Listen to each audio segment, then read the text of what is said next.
Ahoy, ahoy, and welcome to a very special edition of Ramble on Reactions. Sitting right over here is... That's not clever, Eric Muller. This is cuddler and writer extraordinaire Nate Zoebl. That's me.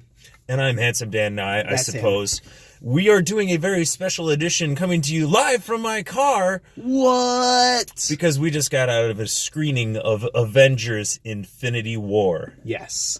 And spoiler free. There we go. Yes, we have to get that out of the way first because we are very, very, very, very much going to spoil the shit out of this movie eventually. But not right now. We're just giving you some of our initial thoughts. We saw the movie, we went and had some food, we've had a little bit of time to digest. Yes. There's a lot of things digesting currently. There's so many things digesting. Good barbecue, by the way. Too many things digesting. It was some big portions. Yes. So, that being said, this is Avengers Infinity War picks up where we left off with Black Panther. Freudian slip there. Freudian picks up? No, picks off. It picks off. So it's what happens with this movie is you had the events of Civil War, you had the events of Black Panther, and pretty much, am I missing any movies in between? Now you're making me stall, so I don't know. Oh no, Spider-Man, Homecoming, and Thor, Ragnarok, and Guardians 2. Yes. So there was quite a bit going on. Some of them had more to do with it, some of them had less to do with it, but you pretty much know what's going into this.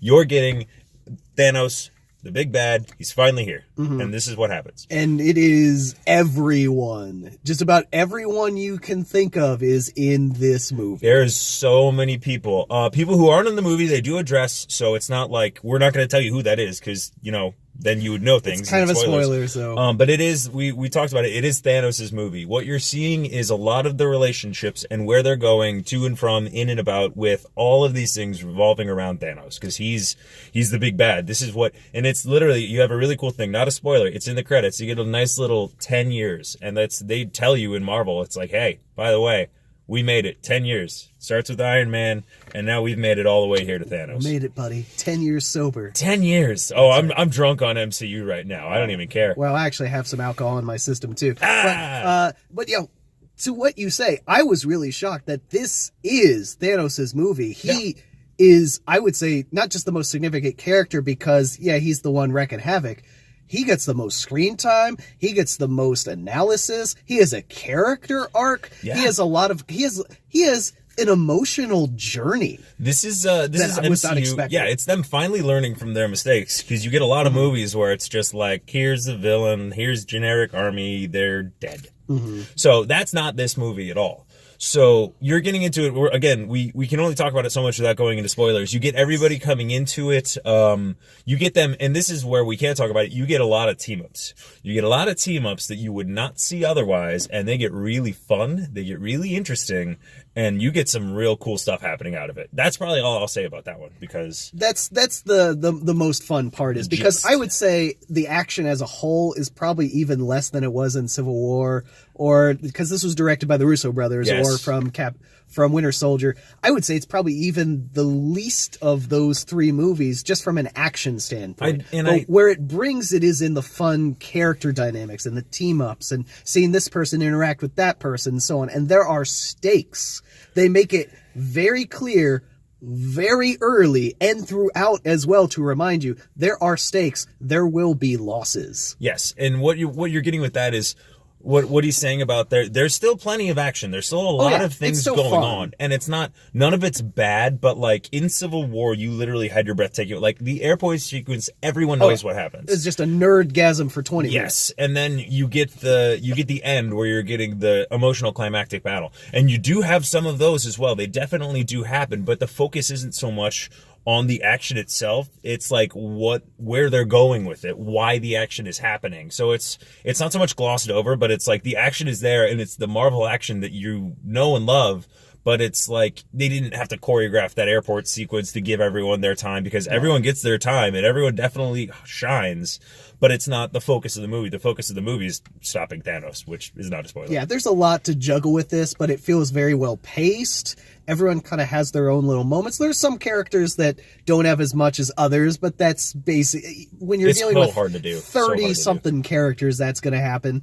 But giving a lot of screen time to everybody, which is something we'll get into on a Rotten, but like, yes, everybody has scenes. Like, there's no one character where you're like, I wish I could have had more of them. Like, no, everyone's significant and everyone has something to do, which is that we talked about a little bit earlier, but the Russos, God bless them. They have figured out how to fit well into the MCU formula, working with everyone, having all these turning gears at different speeds and literally linking them so it's like the machine still goes and it's still rolling.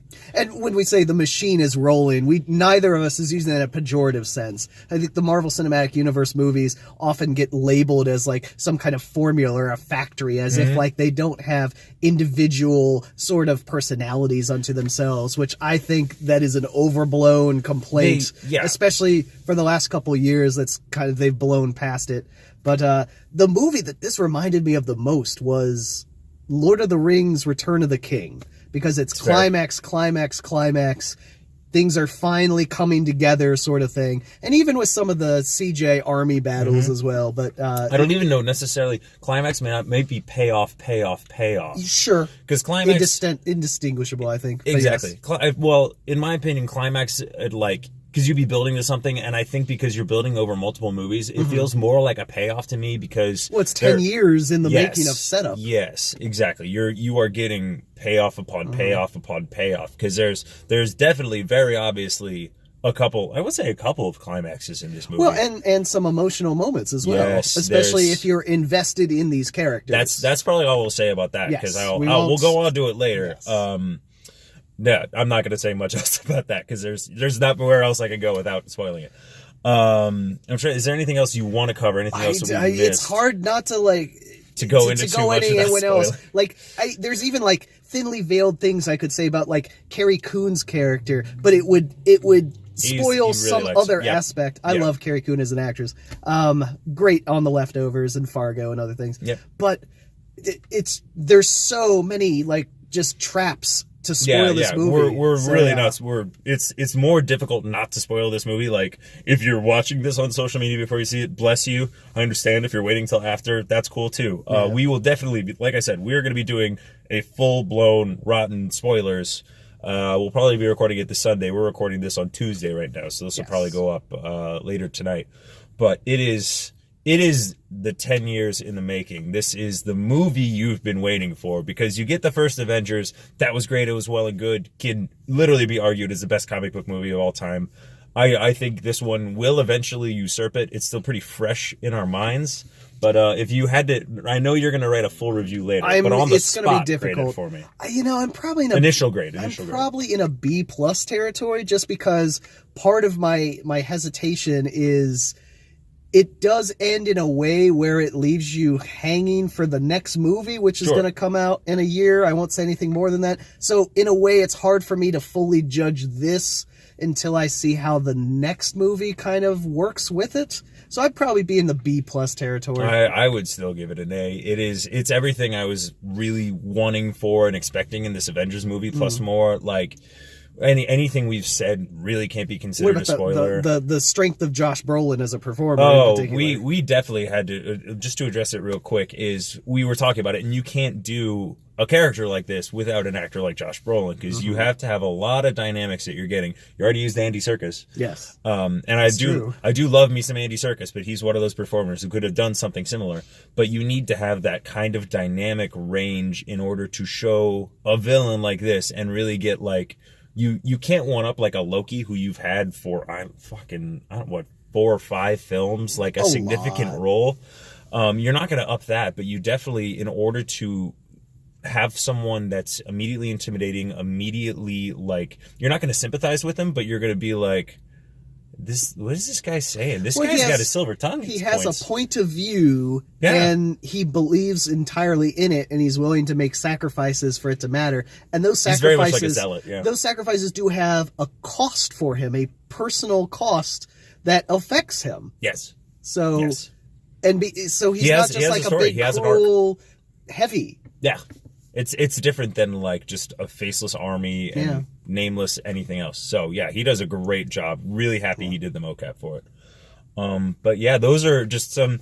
That's a little initial reaction to clearly we've been talking for about 10 minutes about this movie, and we just saw it. So you can only imagine how much more you're going to have to say or you're going to think about this.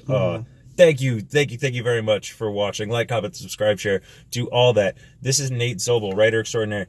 He is very, very nice. Thanks to him, I got to see this movie early, so thank him very much. Oh, well, you're entirely welcome, sir. Follow him on the interwebs as well. I think it's just natezoebl.wordpress for your reviews. NathanZoebl.com for reviews. He does very well long written reviews, whereas Eric and I kind of babble on for a while until we find a point. His are very like long and concise, and they're really lovely written. Oh. And then you can find me on the various interwebs at Oh Hi Dan and I. I'm all the places, and then ramble on about movies on Facebook, ramble on movies on Twitter. Do all those things. Like, comment, subscribe, share it. Let us know what you thought about this. The movie, clearly, it's going to be the biggest thing for a very long time. So, very big. All right. Ahoy, ahoy.